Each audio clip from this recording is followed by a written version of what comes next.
Des minables. Les Français sont des minables? Ouais. Les États-Unis, c'est des cons. Alors, Même faudrait aider Poutine, le pauvre. Il a une maladie psychiatrique, lui. Mais demain, je comprends pourquoi Poutine va envahir la France. Mais pourquoi pas? Brave et honnête salutations à toutes et à tous. Aujourd'hui, on se retrouve pour une nouvelle vidéo. Je suis à Perpignan devant le monument aux morts. Aujourd'hui, je suis dans la rue pour poser des questions aux gens sur la situation actuelle en Ukraine et en Russie. C'est parti.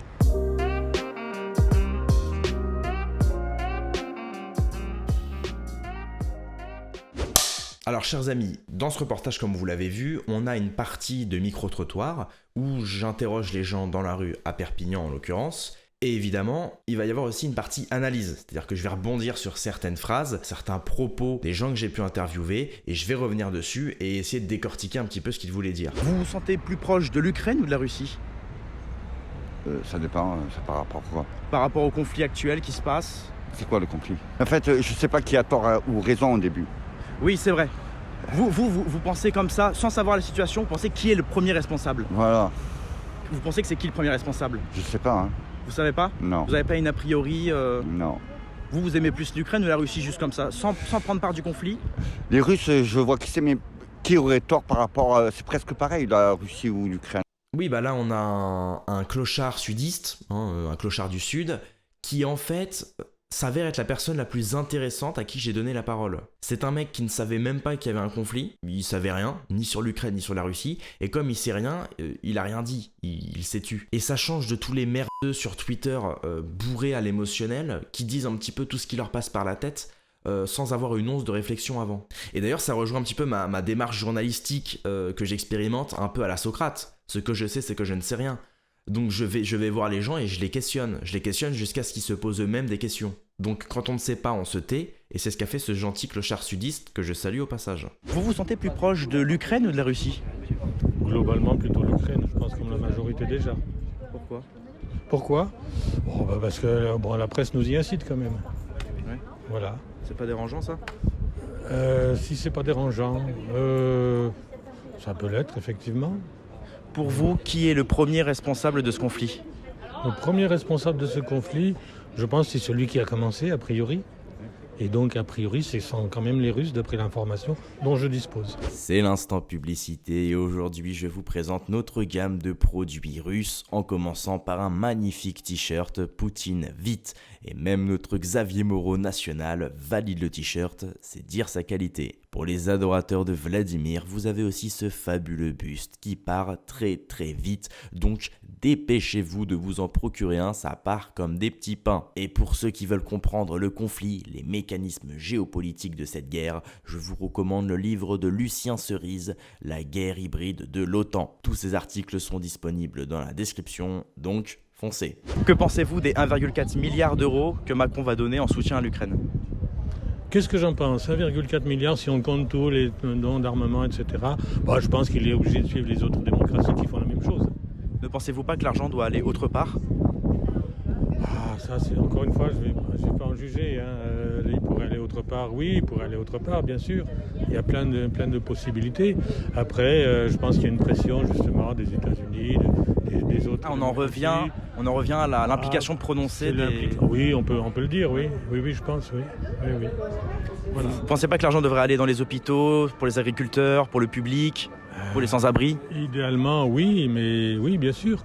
Après, c'est toute la question d'avoir une armée ou de ne pas avoir d'armée. Là, c'est une question philosophique. Chacun peut avoir son opinion. Moi, je me garderais bien sur ce genre d'interview d'émettre une opinion, bien sûr. Et pour vous, dernière question, contre quoi lutte Poutine ? Contre l'influence de l'Occident. Je pense qu'il voudrait restaurer la grande Russie du temps de l'URSS. Il y a un côté un peu colonialiste, je pense, que l'Occident a largement répandu de son côté aussi. Mais c'est une espèce de réponse. Oui, là j'ai fait une petite erreur. C'est-à-dire que quand il me dit que les Russes sont les agresseurs selon l'information que je dispose, j'aurais dû lui demander mais qui sont les teneurs de cette information dont vous disposez ? Il m'aurait certainement répondu la télé, sauf que, excusez-moi, la télé, il n'y a pas une seule chaîne de télé en France qui a pris part pour la Russie. Donc je sais pas qu'est-ce qu'il voulait faire passer, peut-être qu'il voulait faire croire qu'il avait des infiltrés en Ukraine, mais non, c'est la télé, ton information. Donc ton information, c'est de la merde. D'ailleurs, il y a une chose marrante, c'est quand je lui rappelle l'implication prononcée des États-Unis sur le conflit Ukraine-Russe, il dit ouais.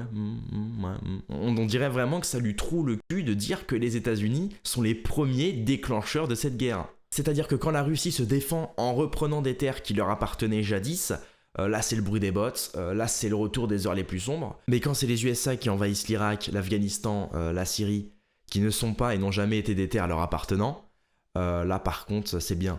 Non là, attendez, il faut combattre l'islamisme. Selon les informations dont je dispose. C'est bluffant. On est des minables. Là. Les Français sont des minables? Ouais, des minables. Le Macron, il ferait mieux de cela. Hein? Pourquoi? On n'est pas capable d'aller là-bas. On n'est pas capable d'aller là-bas. Alors. Ben justement, C'est voulu tout ça. Monsieur Macron veut donner 1,4 milliard d'euros d'aide à l'Ukraine. Qu'est-ce que vous en pensez? Je ne suis pas d'accord. Il vaut mieux qu'il donne aux retraités. Si vous étiez président de la France, Oui. quelle aurait été votre première mesure sur ce conflit? J'aurais, c'est malheureux à dire, avec les Américains et l'OTAN, j'aurais déclaré la guerre à la Russie. Oui, bah. Aller combattre pour défendre sa patrie, c'est quelque chose. Mais j'ai une question très simple, sans jugement. Avons-nous les moyens de lutter contre la Russie de Vladimir Poutine? Avons-nous l'armement? Avons-nous les soldats? Avons-nous l'argent et les soutiens nécessaires, ne serait-ce pour envahir la Russie jusqu'à Moscou? Je ne pense pas. Et oui, tous les jours on tue des femmes et des enfants. Et personne ne dit rien. Mais est-ce qu'en Ukraine aussi, il n'y a pas des Ukrainiens, des soldats ukrainiens qui tuent des femmes russes, des bébés russes? Bien sûr. Mais en fait, n'oubliez pas, je ne sais pas si vous êtes au courant. Oui. L'Ukraine, c'est quoi l'Ukraine? Mais c'était russe. C'était russe. La petite Russie. La petite Russie. Bon, l'autre, il a voulu reprendre. Bon. Tout ça, c'est un peu... Poutine a eu raison, parce que les Américains, ils voulaient mettre des fusées au bord de l'Ukraine en cas que les Américains. Et c'était que foutu le bordel. Tout à fait. Et l'Europe voulait que l'Ukraine rentre dans l'OTAN. On est d'accord. Et donc, Poutine ne voulait pas avoir l'OTAN à ses frontières. Voilà. Oui, bah c'est le fameux Poutine veut reconquérir l'Ukraine, Poutine c'est le méchant, la Russie ce sont les méchants.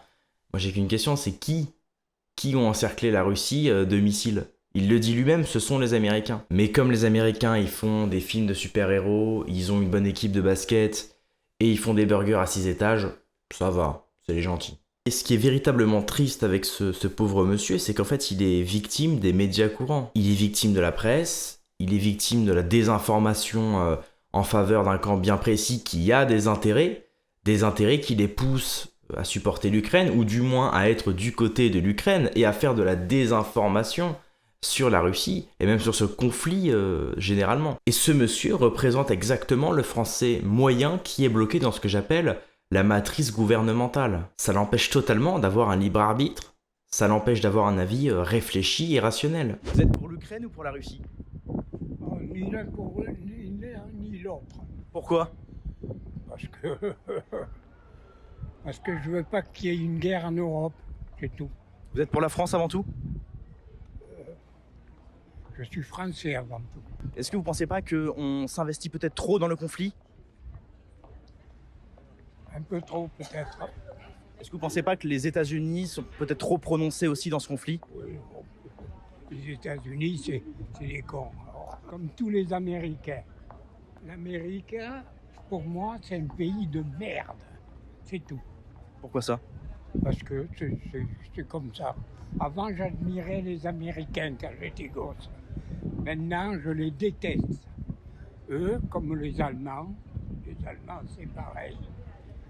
Eux, c'est depuis la guerre, parce que c'est un peuple de guerriers. Et puis voilà, point final. Allez, merci. Merci monsieur, au revoir. Oui, alors là, on a un Gaulois comme on n'en fait plus. Et je pense que c'est une bonne réponse à tous les identitaires qui n'ont pas compris le combat prioritaire de cette lutte. L'immigration, c'est un problème, c'est un très gros problème, mais qui et pourquoi fait-on venir de l'immigration? On pourrait pointer du doigt le grand capital, qui veut créer toujours plus de consommateurs et qui veut mondialiser la consommation. Et d'ailleurs, on le voit avec ce vieil homme au chapeau qui dénonce l'impérialisme américain et qui en plus dit emmerder les Allemands. Donc là c'est au-dessus du combat identitaire. Avec lui il n'y a pas de ralliement identitaire. Lui c'est l'honneur et la nation avant tout. Le président Macron et son gouvernement ont décidé de donner 1,4 milliard d'euros en soutien à l'Ukraine. Qu'est-ce que vous en pensez?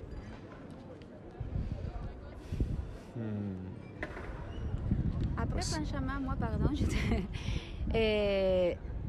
exactement, cet argent qu'il va donner, ça va aller... Pourquoi? Je sais pas si c'est pour des armes et tout ça, ouais. Ouais, il y a de l'arme. Pouvoir se défendre, Ouais. je sais pas.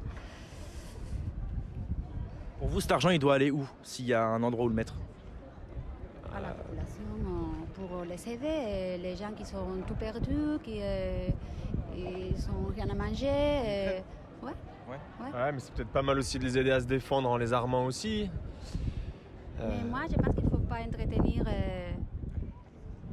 aller défendre. Non, il faut faire quelque chose pour l'arrêter, pour arrêter ces conflits.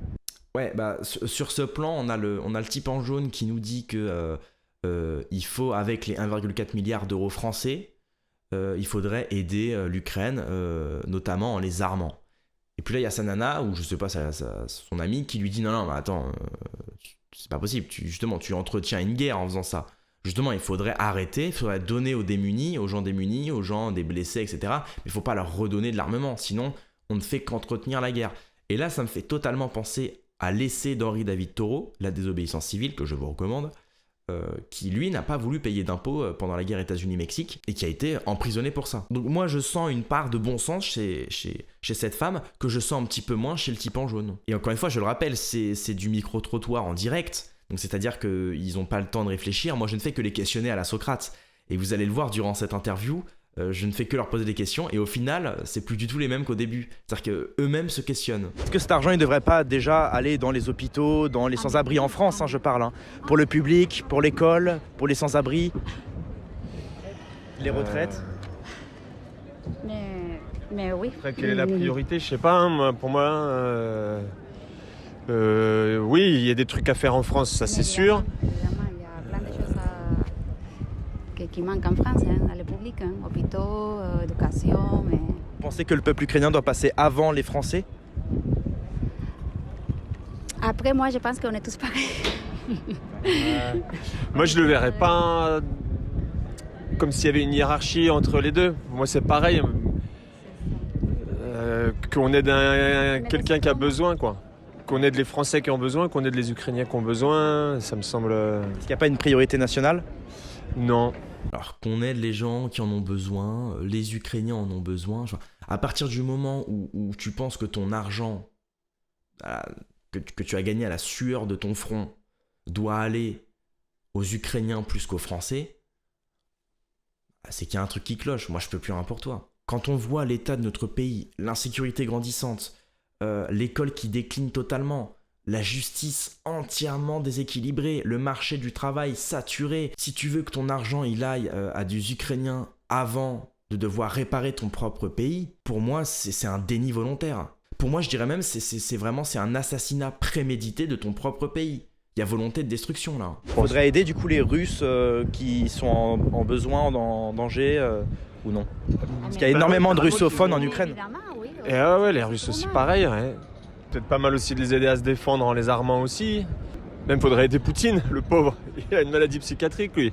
Ouais. À quelle maladie? Je sais pas là, qu'est-ce que ça peut être, mais il a un problème, il y a quelque chose qui va pas. Mais après, je sais pas, la hiérarchie, oui, peut-être que l'argent français qui reste en France, je comprends un peu l'idée, mais qu'on donne un coup de main quand même en Ukraine et en Russie, ça me semble être pas mal aussi, si on peut se le permettre. Ouais.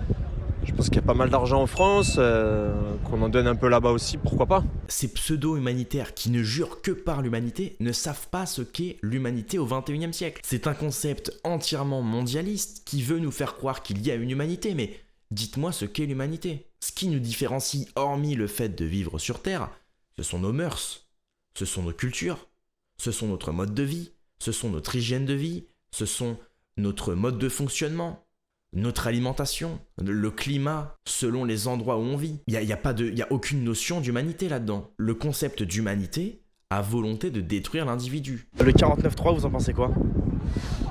Pareil, ça c'est bien violent aussi, quoi. Est-ce qu'il n'y aurait pas moyen de continuer à discuter, même si c'est long et que ça prend du temps pour arriver à un compromis, plutôt que d'imposer les trucs? C'est ce que fait Poutine, il impose les choses, et au final, c'est ce que fait Macron, en fait. Macron, un peu pareil. Ouais. Parce qu'on nous vend Poutine comme un horrible dictateur, Oui, mais Macron tout à fait, refuse il est toute tout- discussion avec son peuple. Ouais, mais ça, ce qu'on est en train de faire là, de critiquer notre chef d'État, je sais pas si en Russie ils peuvent le faire. D'ailleurs, il y a une femme qui a traité Macron d'ordure sur Facebook et qui s'est vue aujourd'hui à la police. C'est vrai, on peut pas l'insulter non plus. On peut pas faire de. Comment dire c'est un nom ce délit là. On peut pas faire de calomnie et tout ça. La diffamation, c'est interdit. Est-ce que Macron, il nous injure pas en faisant passer des réformes comme ça alors qu'on est contre, en disant que le peuple n'a pas le droit de manifester, que il l'a élu Ça, c'est une partie des dictatures. Hein. Si le peuple il n'a pas sa parole, il n'y a rien à dire, il faut assumer. Non, c'est lui, il dit ça et allez, c'est bon. On n'a rien à dire. Ça, c'est une dictature. Hein. Ouais, 49.3, à mon avis, c'est quelque chose qui est un peu antidémocratique, quoi. Mais vu que c'est prévu quelque part dans la Constitution, là, c'est là où c'est pareil. Moi, je sais pas mon domaine. S'il y a des juristes qui avaient mis ça quelque part dans la Constitution, c'est qu'il y a peut-être un intérêt. Mais là, ça fait déjà bien une dizaine de fois qu'ils l'utilisent.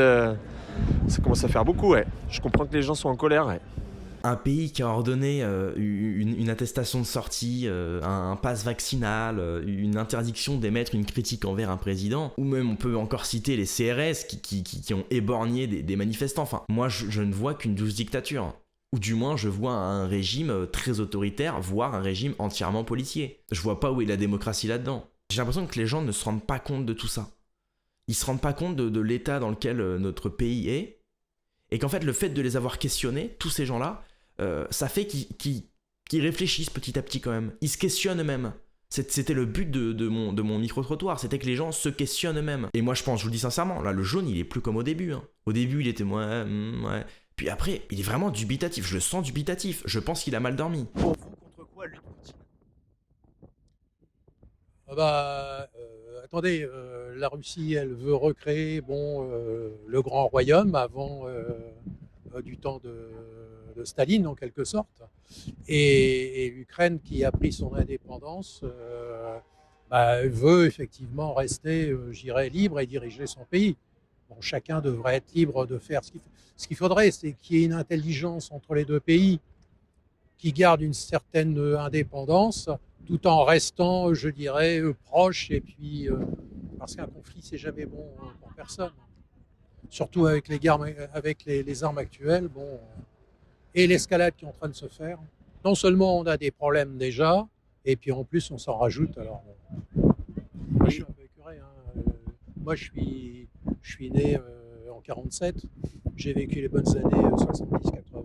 Maintenant, ce pays ça m'intéresse peu, j'ai plus envie de vivre comme ça. Ah oui, Vous ne voulez plus vivre? Ah non, sincèrement. Ça ne me dérangerait pas si je devais partir du jour au lendemain. Je le dis sincèrement. Et alors, si demain la Russie vient envahir la France, qu'est-ce que vous faites? Vous vous soumettez à la Russie ou vous prenez les armes? Je vais au combat. Je vais au combat en première ligne. Peu m'importe. Mais je vous le dis sincèrement. Ce que ce monsieur transcrit, c'est qu'en fait, il a un dégoût de cette société, je dirais, moderne et avancée. Un dégoût d'une avancée idéologique grandement américanisée, contrôlée par les médias et les grosses puissances. Mais ce que ce monsieur nous dit aussi, c'est qu'il déteste cette société actuelle, sans savoir en réalité, ou sans prendre conscience que c'est justement sa génération, de gens qu'on appelle les boomers, qui ont participé justement à la destruction de la bonne société dite 70-80. Que ce soit en votant pour des corrompus, que ce soit en votant pour des libéraux, que ce soit en votant pour des traîtres, en rejetant l'ancien monde, la société digne et vaillante qu'avait fait tenir De Gaulle, et qui, je le rappelle, se reposait principalement sur la famille, le travail et l'amour de sa patrie. Tous les boomers qui ont participé à la destruction de cet ancien monde savaient ce qui allait venir, savaient ce qui allait arriver, mais ils ont voulu profiter de leur jeunesse, le court terme, l'éphémère, jouir de leur liberté, jouir de la société de consommation qui, à l'époque, malheureusement ou heureusement, était en pleine expansion. Je vais faire d'ailleurs une petite remarque sur tous les gens que j'ai pu interviewer. Ce que je remarque, c'est que la plupart des gens, 90% des gens, ne me demandaient pas pour quel média c'était. Pour quelle chaîne YouTube, pour quel site internet, si c'était pour une chaîne télé ou non, où est-ce que leur visage va finir. Et ça reflète bien quand même leur analyse très comportementaliste, très empathique, très sentimentale, très émotionnelle, coupée de toute forme de rationalité. Et quand ces gens ne demandent pas où est-ce que leur visage va finir, ça ne m'étonne pas que quand on leur dit à la télé que le méchant c'est le russe et que l'ukrainien c'est le gentil, ils y croient. Ça ne m'étonne pas. C'est une société qui ne cherche plus à aller chercher l'information. C'est le fast-food de la pensée. C'est-à-dire qu'on leur donne directement les informations, ce qu'ils doivent penser, ce qu'ils doivent dire, ce qu'ils ne doivent surtout pas dire, ce qu'ils ne doivent surtout pas penser, et ils le font. J'ai entendu qu'il y en a qui tirent les ficelles et nous on est... Est-ce qu'il y a une communauté particulière qui tire les ficelles? Alors je sais où vous voulez m'amener, mais bon, honnêtement... Les catholiques, par exemple, très présents. Les catholiques, vous savez, bon, ils ont tellement fait... Les bouddhistes. Bon, les bouddhistes, ils sont pas... Nous, c'est égalité-réconciliation. C'est quoi ça? C'est Alain Soral, je sais pas si vous connaissez. Alain Soral. Voilà. Ce que tous les Français doivent faire, les amis, c'est important, Soral a raison.